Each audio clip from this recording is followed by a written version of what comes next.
This is Evelyn Lopez. Welcome to Sustainability in Your Ear, the Earth911.com podcast for January. Hey, it is a greener new year. Happy New Year.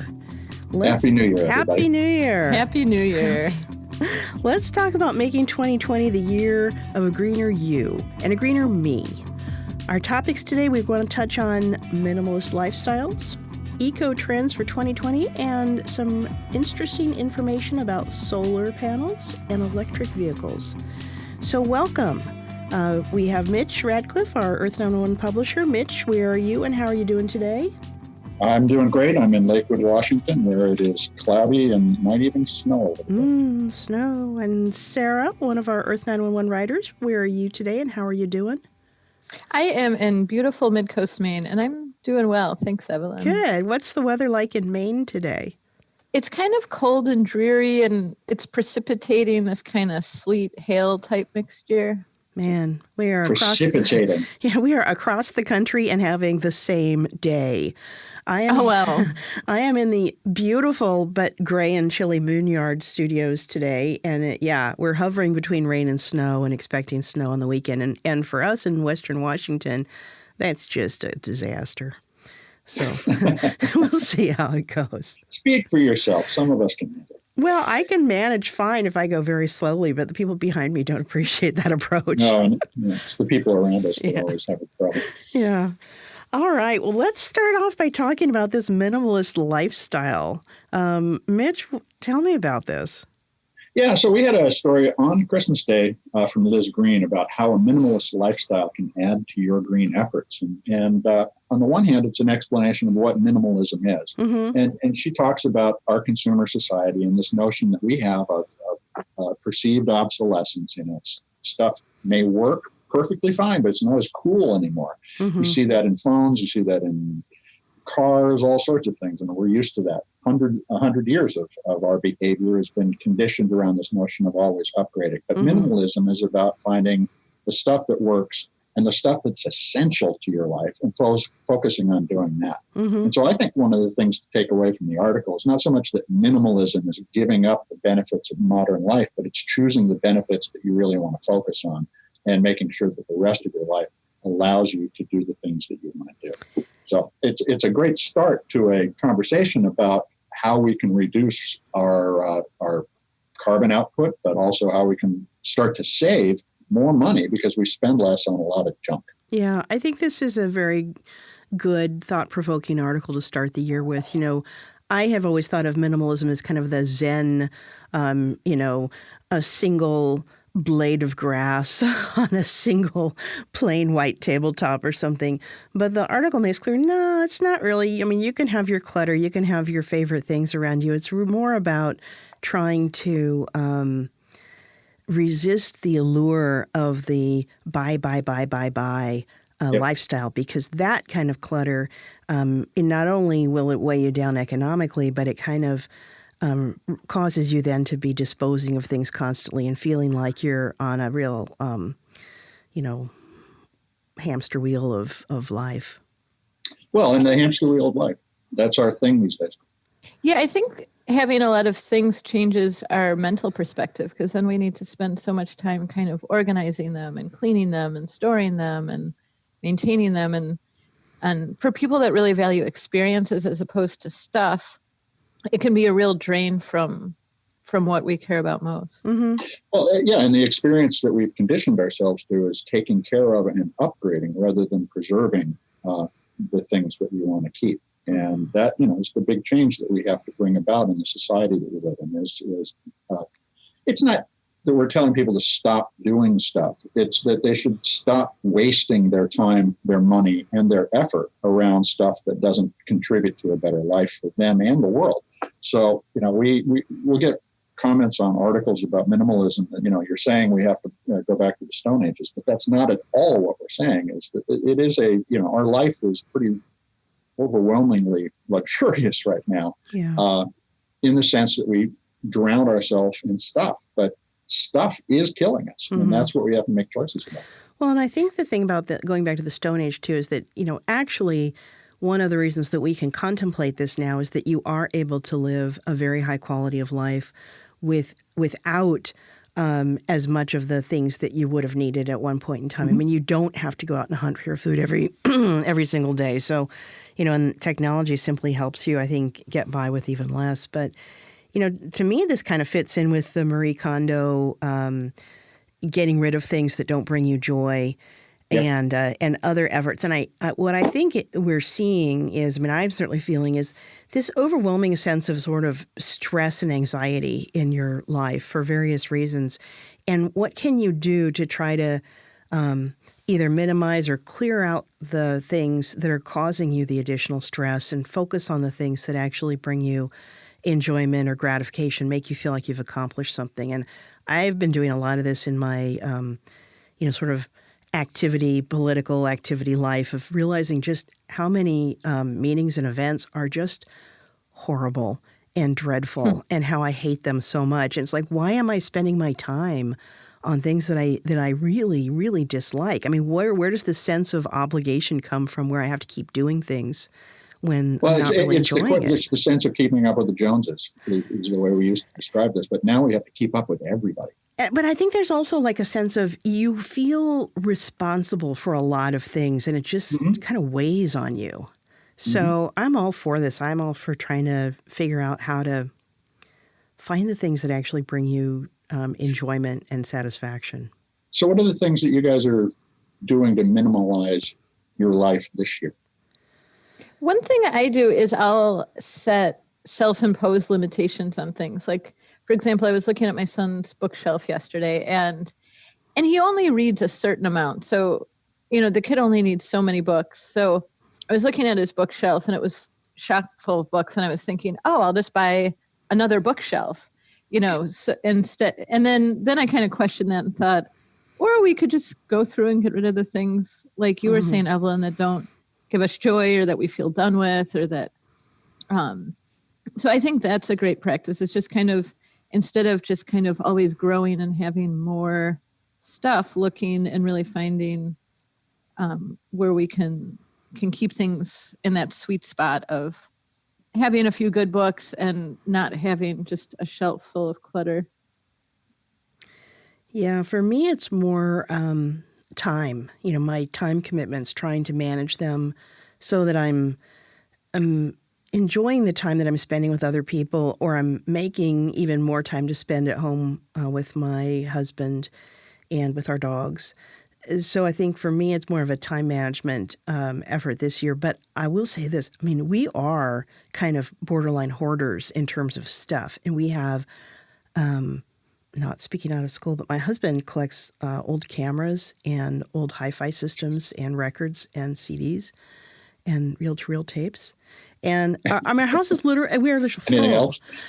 There might be other things. I don't know. And now he's interested in starting to turn one of the rooms into a dark room for photography. So, we have a lot of stuff. And I have been thinking now for a while that it's time for, at least for some of my cluttery stuff, which is, ridiculous amounts of teacups and plates and things like that, to do a garage sale. So this year, one of the things I am going to do, which I've talked about for a long time, is I'm really going to do a garage sale, and I'm really going to offload some of the things that I have that are excess into one of the Buy Nothing groups, because I have stuff that other people might actually really need and want, and it would be greater for them to have it than for me to have it cluttering up my house. Well, so I'll share mine. First off, is I'm not going to travel unless it's absolutely necessary. I've done a lot of traveling over the last month. I've been on 5 round trips. That's a lot, including to Europe for a vacation.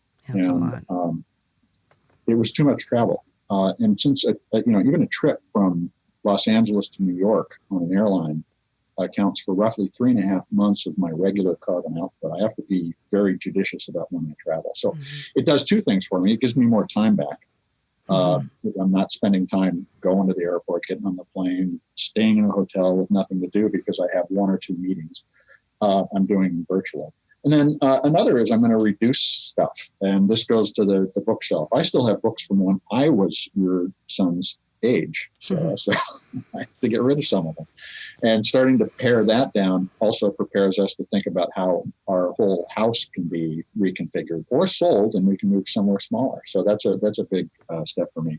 And finally, That's and great.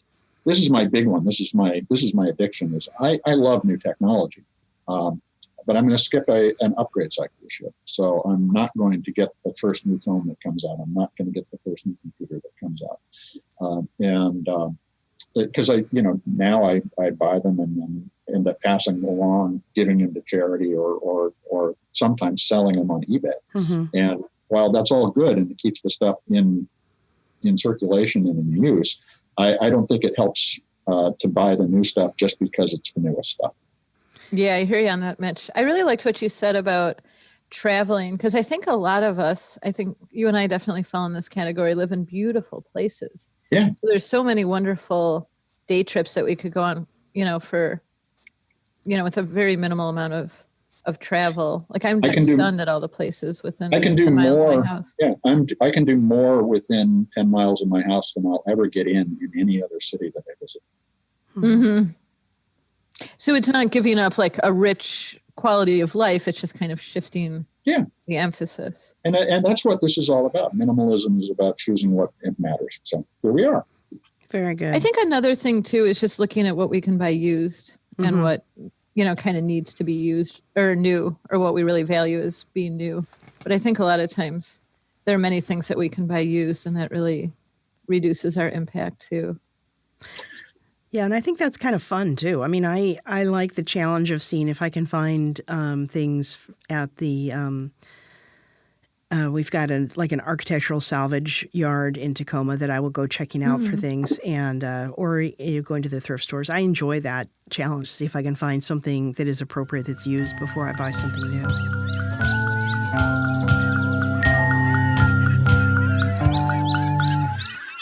Let's move on to the next story, because this is a great segue. Here's technology that is new, that is going to make a difference to your carbon footprint. And Sarah, you had a great story on 4 trends in solar energy for 2020. Can you tell us about it? Yeah. As far as solar energy goes, there's a lot going on in the industry just because the technology is advancing. And one of the things we're really seeing is that battery prices are falling, particularly for the lithium ion batteries. And in fact, they've fallen about 76% since 2012. So they're still not what I would consider affordable for many people, but they're starting to get there. And especially for people in certain markets, like where power is really expensive, or they're really far from the power grid, things like that. Another trend, and this is a little bit unfortunate, is that the federal tax credit is starting to taper down. So it was at 30% last year. And for 2020, it's going to be at 26%.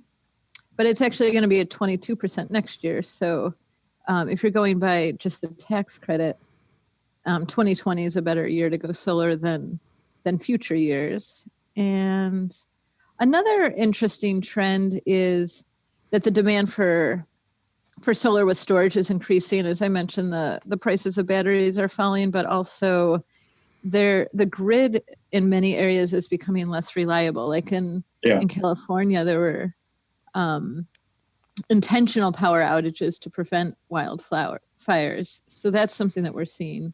And I know a lot of people in California and the Bay Area who unfortunately went out and bought 2-stroke engine electric generators as a result. And so it actually contributes to the increasing fragility of the grid is contributing to the carbon level. Yeah. Yeah, that's a daunting thought. But it's surprising. Like I was looking at some reports about how we're seeing more power outages than we did, say, 10 years ago. There's really been a noticeable increase. And in some areas that can really cause some damage. Like in Maine, a lot of our heating systems rely on electricity to some extent. And so, families without heat, not only is it uncomfortable, but pipes can freeze and it can cause property damage too. Yeah, there's definitely some parts of the country where going without heat is not really much of an option at all.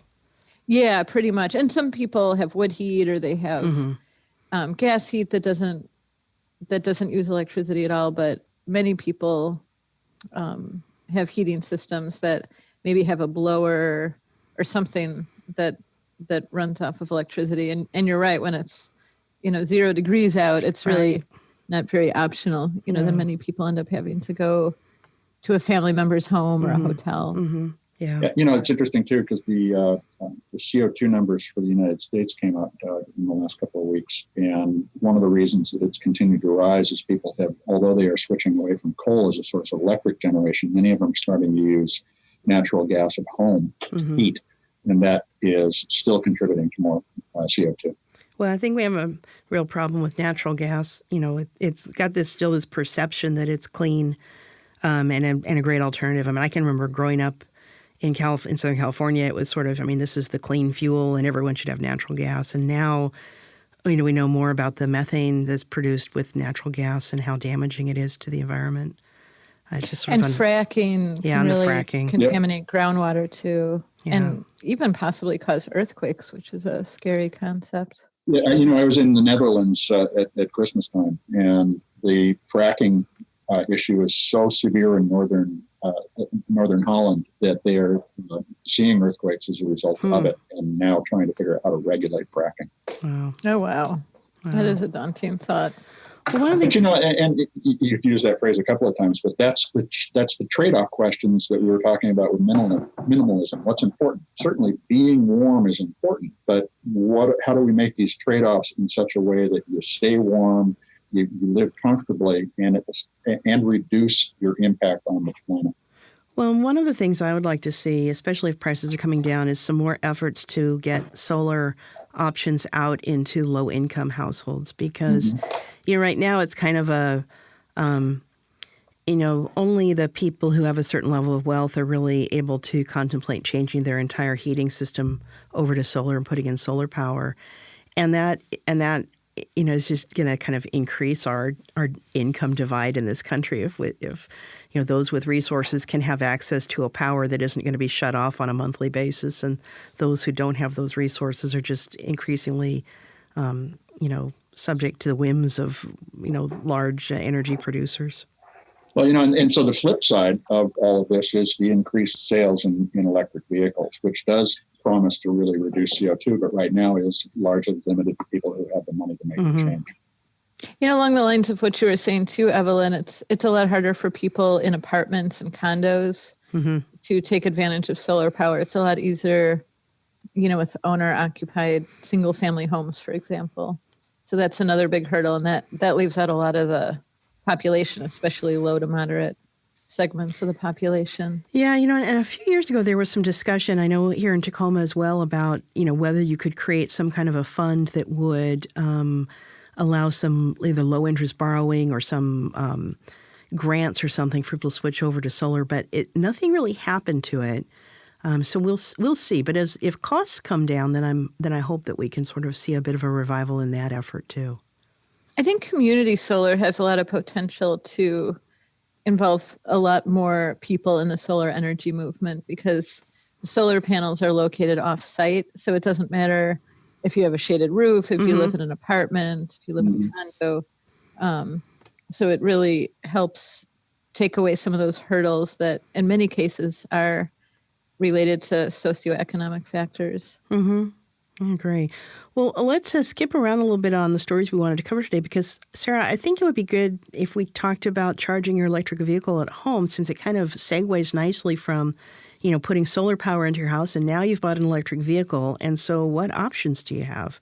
Yeah, absolutely. So one of the options is just sort of the easiest option, and that's a level 1 charger. And pretty much all EVs come with this capability. So it's basically a standard home connector kit, and you plug your car into 120 volt, which is just your standard wall outlet, and charge your car. And again, this does get a little bit tricky because it's easier often for people that have driveways or garages where they can just plug their car right into their own wall socket. Yeah.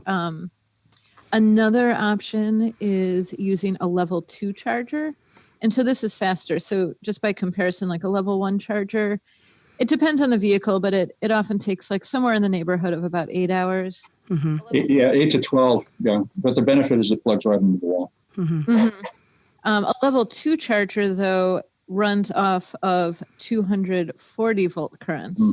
So this would require getting an electrician to do some tinkering around. It's similar from an electrical perspective to running an electric range or a dryer. Like those often run off of 240 volt currents. So this option's more expensive. Yeah, and those chargers just to purchase are between $400 and $700, and then maybe another $200 to install, based on the research we've done. And with the level 2 charger, how long does that take on average, to charge up your car? It's much quicker, more in the 2 to 3 hour range. Yeah. It depends a little bit on the capacity of the battery, how discharged it is, and a bit on the charger itself. Yeah, and the connector. It depends on the interface between the charger and the car. And then the other option are level 3 chargers, but this you're not really seeing in single family homes, but they are starting to pop up in some commercial and industrial applications. But with a level 3 charger, you can actually charge in as little as 30 minutes. So wow. It'd be fabulous if these can come down in price and become more widespread, because that really offers people a convenience that doesn't quite rival filling up at the gas station, but it starts to get close to that. And there is actually a network of those what Tesla calls them supercharge stations, and those are level 3 charge stations that are all along the major interstate routes in the United States at this point. But it still isn't sufficient for all of the demand we're going to see. But that's an example of where we're going. Yeah, I think I saw one. I was down in Centralia on Sunday, and that's a small city that's about halfway between Olympia and Portland, or between Tacoma and Portland. And yeah, it was about 10 different stations set up, just kind of nondescript. It surprised me. And Mitch, as an electric vehicle user, an owner, how do you go about sort of planning for, when you need to charge up? Well, planning is the key word. Yeah.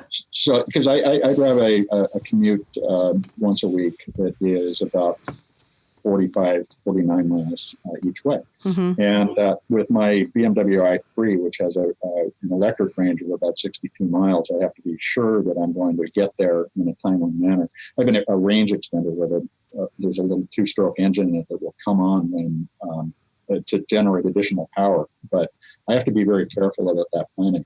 But the interesting thing is I've been watching is there's a supercharge station in Ellensburg out in the middle of eastern Washington too.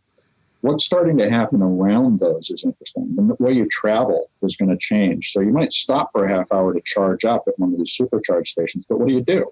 Well, you're going to start seeing restaurants and other things pop up in the middle of nowhere because that happened to be where the supercharge station was.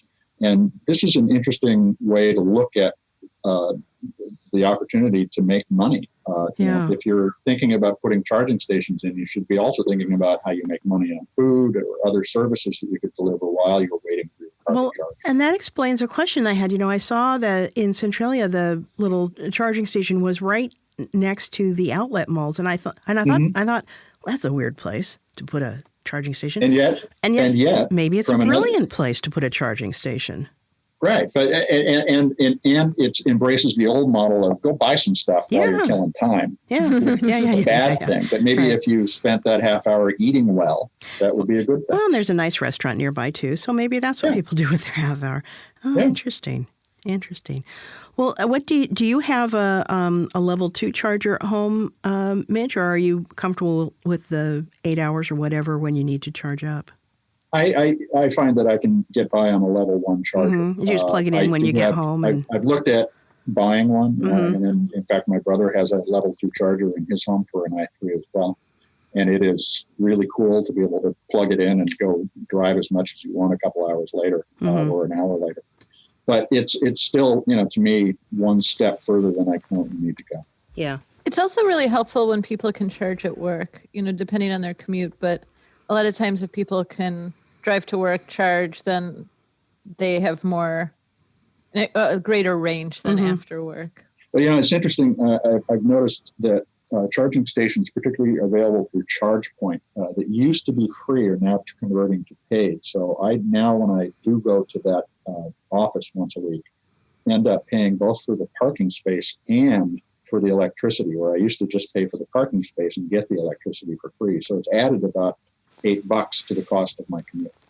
What's the pricing like on charging up? I mean, how do you even? Is it a flat fee? Is it a per No, minute? it's like buying gas. You're buying kilowatt hours of power. Interesting. So I don't recall the exact amount, but it's roughly 53 cents a kilowatt hour if I remember correctly. But so I might for $8 get somewhere on the order of 16 to 17 kilowatt hours. I was just in Chicago and I was driving an EV. So when I was there, and a lot of the shopping centers had free EV charging with level 2 chargers, but they were often full. So you would think, oh, I'll charge while I go grocery shopping, and then it would be full. So, well, in Santa Rosa, California, there are Tesla stations outside of malls and outside of grocery stores, and that makes it really interesting to just drive around and charge up. But I find here in the Northwest that it just, you don't find the chargers anywhere. They're few and far between, and usually one or two spaces.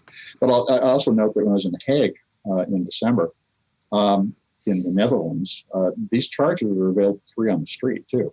Over there, you have a charger that you plug into the street side charger and into your car. So it's on you to have the cable, but it's available for free. It seems it would really be great if we had a more robust charging infrastructure, because I think it would really help with some of the range issues that some EV owners are encountering. Well, and just make it easier. Yeah, with the improvements in battery technology that are expected between now and 2025, and the target I often hear is 2023, we're going to have substantially increased range in more compact space. So the car can be lighter and require fewer batteries to run, and that will change everything in terms of the convenience of this. You'll be able to charge a car in a few hours and drive for hundreds of miles rather than for 100 miles or 200 miles if you have a Tesla. And that's the next big change I see from a technological standpoint. And of course, that's what I spent my life covering, so I will focus on that. But I can see how that would really be a game changer. But one thing that I'm having trouble wrapping my head around is how hard it is for certain demographics to charge, like apartment dwellers. If they can't charge at work and they can't charge at home, then that just sounds really awkward. And I think what you'll see when that kind of an infrastructure starts to come out is that it'll be affordable to put that charger into your apartment complex. Whether it's easy to park and walk right into your apartment like it would be now is the question. It might be one charging station for the whole space, and that might be in the middle versus right next to your apartment. You'll have a little longer walk, but it should be more convenient at that point. Yeah, I think that's going to be really important too.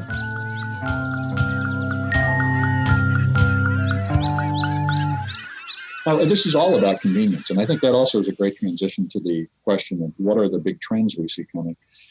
If it isn't easy for people to do, and we know that recycling has become more complex over the last couple of years, they tend to either back away from it or not. And if they're committed recyclers, they double down and do a better job. But most people simply can't understand what to do today. And so what do you guys see coming up in terms of big 2020 trends? Evelyn? Well, I did really like the article by Gemma Alexander predicting sustainability trends for 2020. And I thought she had some really key points, such as, consumers evaluating their plastics use, like the big issue of plastic straws last year. And I think that will certainly continue. But I'm caught between what I think I will see and what I would like to see. What do you think you're going to see? What I think I am going to see is very slow change this year, because I think people are going to be more focused on political things and maybe, war-related things. And I think that takes away from your ability to really be thoughtful about, big picture environmental sustainability issues. Although I do think what we will see is more people figuring out practical alternatives if their curbside recycling has changed. So I guess that's maybe a little less movement on the big picture, even though we need it desperately, and maybe a little bit more movement on the home picture of how do I manage my home situation. It's a really interesting point about how the political climate can shift what our concerns are, especially related to sustainability. I think I agree too about the trends with concern about plastic, because I just feel like people have just gained so much awareness about the issues related to plastic, how they break down and how many of them are ending up in the oceans. And I'm just seeing so many kids too talking about this topic. Yeah. Granted, I live in a seaside community, so it might be a little bit more prevalent here, but they're talking about in the schools, like now a lot of even the local dive bars in town have paper straws and things like that. And the ethos is spreading. Yeah. Well, and I think too with the plastics, one of the things that we see, and I don't only see it, when we do these podcasts, but so Mitch, you see more of this, but the Earthling questions, a lot of Earthling questions come down to how do I recycle this packaging material or this thing? Right. And often the honest answer is you can't. You can't, you want to, and you're looking at it thinking this looks like it should be something I can do something with. You can't. And so I'm hoping that knowledge, we keep saying, and I know on Earth911 we keep saying, talk to your producers, make your consumer needs known. Let them know that you don't appreciate getting things that are wrapped in this kind of plastic because it can't be recycled. We don't want things that are, multi-level packaging all squished together because we can't figure out how to recycle it. And I think that will continue. People do seem to be much more worried when they get the answer, you can't recycle that, than I think they might have been even a few years ago. Well, I think we're going to see changes in that area because companies, and this is another element of Gemma's predictions, is corporate eco-consciousness is starting to really become plain to people. And many businesses have been trying to do this for a long time, but now they have to do it in order to earn somebody's business, to say we're doing it, we're making it sustainably and you can recycle it. And, we're at Earth911, we launched the Google Assistant integration last year in December. So you can ask Google, hey, Google, how do I recycle aluminum? And you get an answer. And the thing that we're already talking with some companies, and have a couple who are beginning to do so, they're going to have documentation about how to recycle specific products and its packaging. So that's something to keep an eye on Earth911. If you're interested in recycling, we're going to be driving to get lots of product-specific information about how to recycle stuff, rather than just how do you recycle things that are made of aluminum. And that'll give you an easy and convenient way with either a URL or a little code that you scan to just find out what to do, with instructions, with a video that shows you what you do and where things go. And then the other thing that's going to happen as a result of beginning to do that is that you'll be able to identify where valuable materials are and say, there's a lot of plastic number 5 out there and nobody's recycling it. So if you can say, I've got plastic number 5 and I want somebody to come get it, somebody who can make money from processing it, that's the opportunity to catalyze a new recycling system that doesn't exist today. And it's going to happen when we can say, look, there's value there and somebody can make it, or earn that value if they can help make the change the recycling consumer wants to make. I would love it too if manufacturers just made, especially food packaging, that's just really simple and easy to recycle, where you don't need to read and, a series of instructions, but you can know okay, this is cardboard, this is paper stock, and I can recycle that. I think that the read the instructions is a thing that we'll start off doing. And for everybody who starts with a product, they want to know how it's recycled. They won't have to check every time. But what we're talking about is starting to build the habit of thinking about it. And once that habit is evolved in people, it will be, all this information will have become essential to being able to make decisions, but also largely transparent. If it isn't there, people will notice it's not there. But if it is there, people can, when they need the assistance, find it. One thing I am just amazed by, I just went grocery shopping a couple hours ago, is how much food is served in plastic bags, which are pretty much not recyclable. And some of them can be reused. Like I do tend to reuse certain bags, but most of them aren't. So, 50% of the food that you might consider at the grocery store, probably actually even more than that, is, fundamentally not an easy to recycle packaging. Yeah. I find it just so frustrating. This also helps us point out where those things are and improve the packaging by giving feedback. Once you can say, this particular product is giving me a problem, whether it's the packaging or the product itself, then the manufacturers are going to have to start paying attention, because consumers will have a target where they can say, I need to change here. Right. Or it would be great if a few really took the lead and said, hey, this is made out of, a really easy to recycle material or something, but I'm not seeing that many companies really taking the lead with this, especially in grocery stores. Well, it's really an interesting Watch thing. this space. Yeah, I mean, that may be a trend, but, I think at the higher end grocery stores, we might see them realizing that the recyclability of packaging is kind of a marketing plus. But in other places, I almost think that even when they have recyclable packaging, they sort of hide that fact because they don't see that as what their consumers are focused on. So it's a complex matter of trying to get everyone sort of interested in, your trash and limiting your amount of trash, and then get the producers to know that that's a marketing strategy.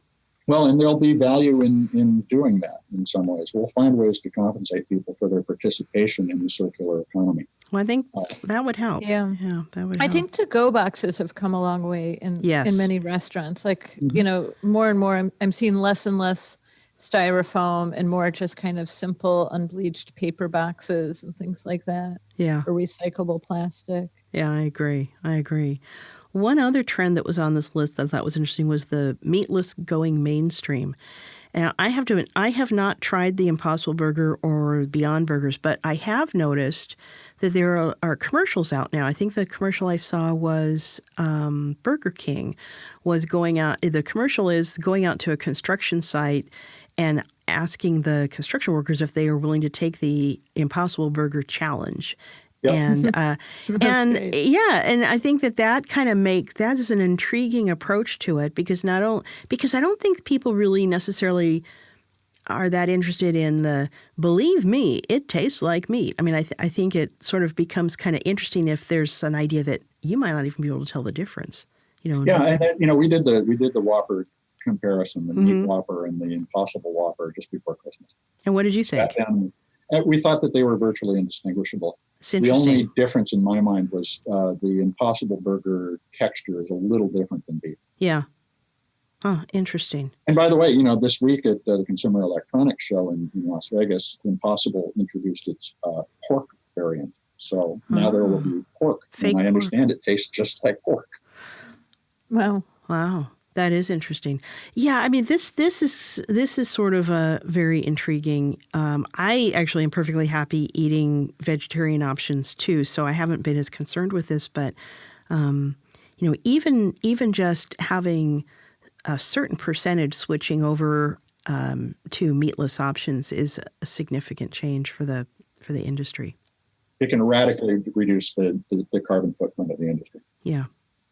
And from a health standpoint, I get really excited when I see options that aren't necessarily soy-based too. Yes. 'Cause I think early on, a lot of the meatless options were like soy turkey and soy this and soy that. And so, and a lot of soy is genetically modified too. Yeah. So I get more excited. That is potentially a concern with even with the Impossible stuff. It comes from a soy derivative that is genetically engineered, I guess, to introduce the heme, or to extract the heme molecule that is that makes meat juicy. Oh, that's but it comes from the soy.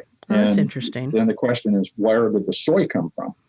Whether it was grown organically or not. And that'll be an area where I think we're going to see continuing discussion about, is this a highly processed food or is it a natural food? And the answer is it's both. Mm-hmm. Well, I'll tell you, the U.S. soybean growers could certainly use, an additional new line of business. So that wouldn't be a bad thing. Not at all. And there's great vegetarian foods that don't rely on kind of meatless meat, if you know what I mean.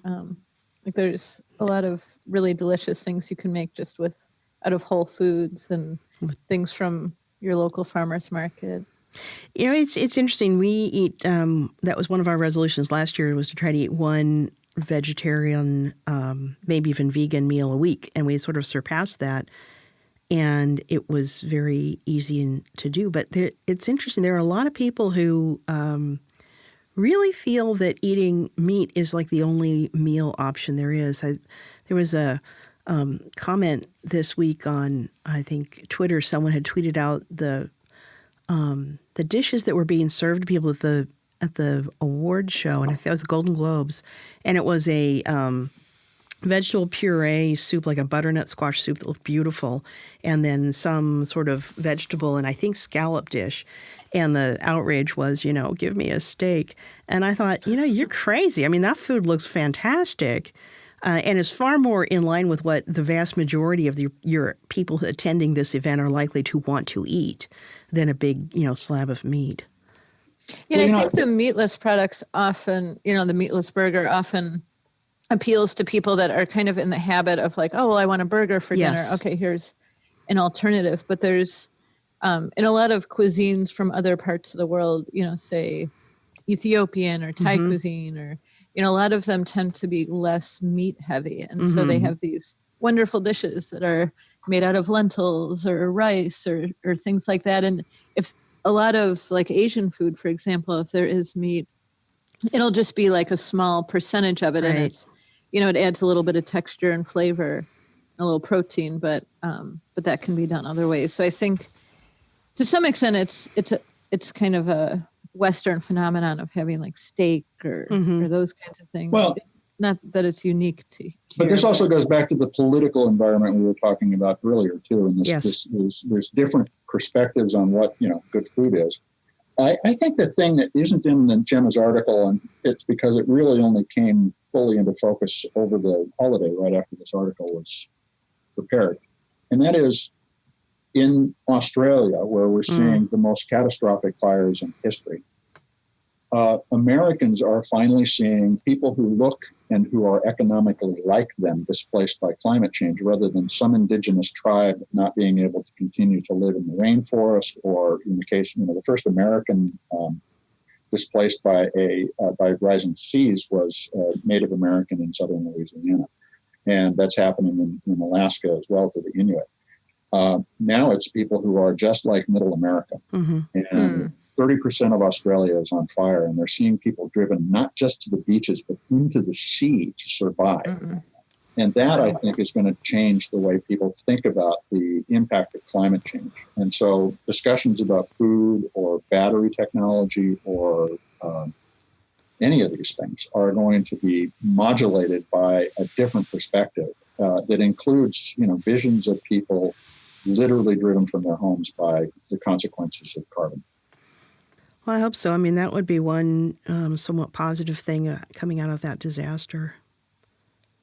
Well, we have to make something come out of it. Exactly. Helps us move forward. And despite what's going on in environmental law here in the United States, the people are becoming aware of this. And ultimately, it's us who spend and who make who are going to change things. It's not the policy that's going to direct us to do so. That's true.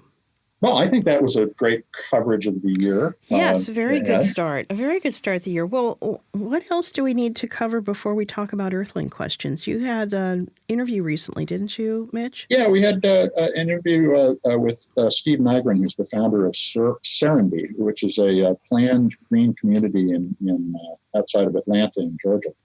And it's a really interesting conversation because Steve is a former restaurateur. He had about 70 restaurants around the United States. So he thought about the design and development of this place as a rich human space. And I would encourage anybody interested in how they could live greener to listen to the story, because it is it's about making conscious decisions about what's important. And so I would take a listen to Steve Nygren in the Serenbe story. Okay, that sounds pretty good.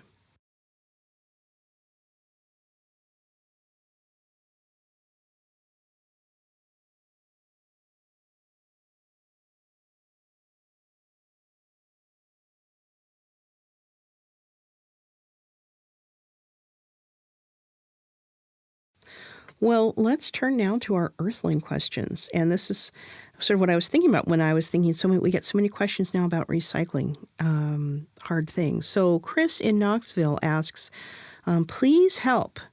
I am searching for a place to recycle the padded envelopes I receive when online ordering. They are usually paper or plastic with a bubble wrap padding on the inside. Well, so padded envelopes are increasingly being adopted, particularly by Amazon, to ship things. But there are two kinds of envelopes. One is easier to recycle than the other. The all plastic envelopes are plastic on the outside and bubble wrap on the inside. And because it's all plastic, those materials don't need to be separated before they're sent for recycling. So those can be put in your bin in most cases. You need to check to see that the right kind of plastic is going into the bin. But in general, that is an accepted material in most communities. On the other hand, padded envelopes that have paper on the outside and bubble wrap on the inside aren't very recyclable because you have to separate the two materials, paper and plastic, before you can use them to make new paper or new plastic. Mm-hmm. So that is something that if you're receiving mixed material packaging, you should reach out to the online seller and ask them to make a change.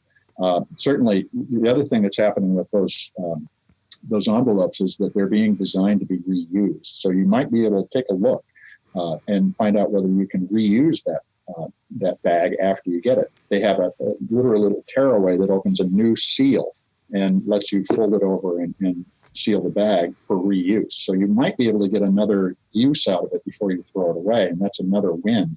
But it's not something that's widely available. Yeah, I would say even with the paper ones, the same thing. If you happen to be doing something where you need to also use this type of a padded shipping envelope with the paper one, depending on how you open it, you may be able to, reuse it, put a label over the front address and tape it closed again. But recycling, no, it just becomes trash. And that's really unfortunate because it takes up a lot of space and is something that should be reused in some way or recycled. So Kathy on Facebook, this is kind of different but similar. We are trying to find somewhere to recycle glass bottles and jars. We live in Summit County and cannot include glass in our recycling can. Is there a county in Ohio that recycles glass? Well, so this is a local question, but it's a general issue all over the United States, and that is that glass, because of the China ban and several other factors, it has been stockpiled by a lot of municipal programs and private programs around the United States, waiting for the value to rise before they sell it. And so glass overall is now in a glut market, and because recycling still is a commodity business, the prices collapsed. And that's why you're seeing counties cut back. The way I found out that my program doesn't recycle glass anymore is that they actually scrawled in Sharpie on my recycling bin, no glass. Send me any message or anything. They just did it. And they did it without consulting with the community to see whether or not this is something that was a priority, which is a problem. Mm-hmm. So glass is very recyclable. It's important, however, that you do two things. One, put it into the right place. Now, that could be a bin, and in my case, I can't recycle glass at home, so I have to take it to a transfer station. And not all transfer stations are accepting glass either. So use our database to find a location. Unfortunately, there isn't another county near Summit County in Ohio that is recycling glass for anybody other than people who live in the county. And that's one of the limitations we all have to overcome by asking for glass recycling to be reinstated. And the other thing is, keep in mind that if you are going to recycle glass, don't recycle broken glass that's all mixed up, because glass needs to be recycled by color in order for it to continue to be useful. So if you have blue or green or white or clear glass, all of those things need to go through as intact bottles rather than as shattered glass. Mm-hmm. Yeah, in the city I live in, Tacoma has always had since they've done curbside recycling, they've had a separate bin for glass, and they're going to stop doing that. And it's not that the glass isn't really recyclable, it's that the labor costs are very high with that particular item because people don't have a bin of glass out every week. And it goes into it's a separate collection vehicle because can't just toss your glass in the top of a bin.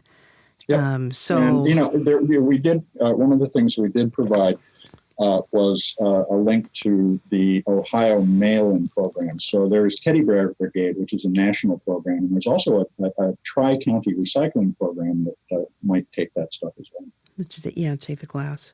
Yeah, and so one of the things we're going to do when they stop the curbside is I think we're going to get into a regular schedule of going to our recycling center and taking the glass every week because it also, if you sort of store it up and think, well, I'll eventually take it into the recycling center, which is what we do with cardboard and bubble wrap, a glass, unlike the others, is very heavy. So we're going to need to find a system where we can sort of regularly take the glass in. Well, it'd be great if there was a system that picked that up and took it away. It would be so lovely. I would be so interested in that system. Yes. Well, Shannon on Facebook has an interesting question. She says, hello, I have a bag of well-loved stuffed animals. And it's time to squeeze them one last time and say goodbye. Any ideas how I can upscale? They are not fit to donate because they've been too well loved. So they're probably, worn. Yeah, I think Shannon should, and unfortunately I just actually said Teddy Bear Brigade. This is the answer to that question. So even though they're well loved, they may be of interest to somebody, or the textiles could be recycled. And in the case of recycling toys like a stuffed animal, there is Teddy Bear Brigade, which I mentioned a moment ago in regards to glass. They're located in Concord, Virginia, and you can find them on the Earth911 search. They'll take all the toys, and some of those toys can become a treasured possession of a child somewhere. So that's not necessarily, there's not necessarily such a thing as too worn when you're talking about a good toy. But then you do need to be mindful of the fact that if you're going to put this through the recycling system, it has to go in the right place. And that needs to be in the textiles bin of the transfer station in most cases. You can't put that into your blue bin. Yeah. I think stuffed animals and toys are very hard to recycle because it's hard to know, especially with the stuffed ones, what might be inside of them. It might be fiber fill, but it might be something else too, depending where they came from. And there may be metal things or plastic that used to squeak or any number of other components that are in there that would not be recyclable, or at least not recyclable as part of a textiles process, which is why what the transfer station will handle. They'll look at that kind of stuff, tear things apart, and process what they can. Yeah, it's a hard choice. Well, hard to do with those well-loved animals, yes. All right. Well, anything else, Mitch, before we wrap up? No, but welcome everybody to a greener 2020. Let's make it the year that we start to turn the corner. What I hear last night was 2020, the year of perfect vision. So maybe that'll work out for us. We'll see. Okay, well, let's do it. Okay. Well, thanks for listening to Sustainability in Your Ear. We really appreciate you. And if you have any feedback, we are very interested in hearing it. You can send an email to feedback@earth911.com. And you can find us on all of your podcast platforms and always at the earth911.com website. We'll see you next time. Take care, everybody. Okay. Happy New Year.